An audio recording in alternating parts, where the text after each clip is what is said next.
What's up, everybody? This was the week of Christmas, and I hope everyone had an awesome Christmas, and hoping it was an awesome end to a crazy year. Not wanting to jinx anything, but I'm crossing my fingers for 2021 that it's going to be a bit more smooth sailing than 2020. Today I wanted to address one of the most common questions that I get, and that is, how much do I pay a realtor? How much does a realtor make? If I'm buying or selling a house and using a realtor, how much do I pay them? So this is a great question. It's one that's kind of confusing because it depends on the price of the house, it depends on the agent, it depends on the brokerage that they're working with. So here's a little quick rundown just so you guys know the basics. Most of the time, a real estate agent only makes money when the house is sold. So if you are working with an agent and something happens with the house that you're wanting to buy or sell, the transaction ends up not going through, you most of the time will not owe your agent anything. There are some realtors that require a flat fee up front, but I feel like from my experience, they're pretty rare and you would know very quickly if that's something that they're requesting. Most agents will charge a percentage of the sales price on the home at closing, and this is their commission. This percentage varies, but the percentage I come across the most, from my experience working in Utah, is 6%.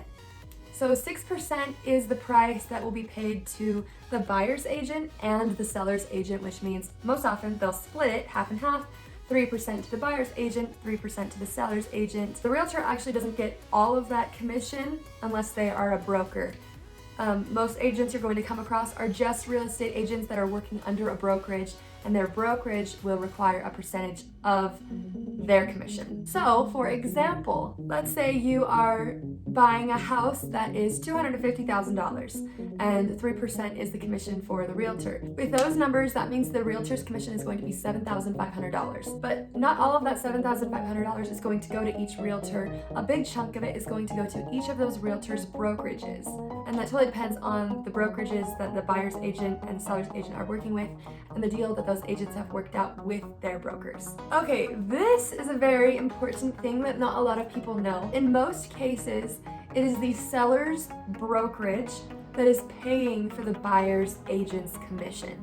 So, let's say there's a 6% commission rate on a house. If the house is $250,000 and the commission percentage is 6% for both agents, that is $15,000 that are going to be going towards the buyer's agent and the seller's agent. Not each, they're going to split that. Because the seller's brokerage is usually the one that pays for the buyer's agent's commission, they get 6%, and then they will decide what the percentage is that the buyer's agent gets of that total percentage. Usually they'll split it half and half, so the buyer's agent will get 3% and the seller's agent will get 3% as well. But it depends on what the seller's brokerage in the situation.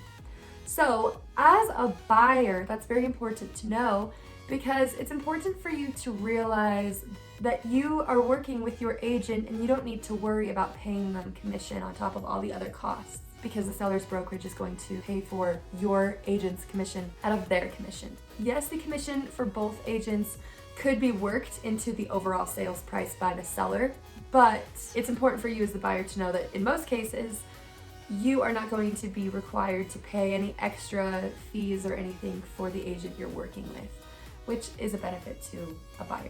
Hopefully that was very clear and not too confusing.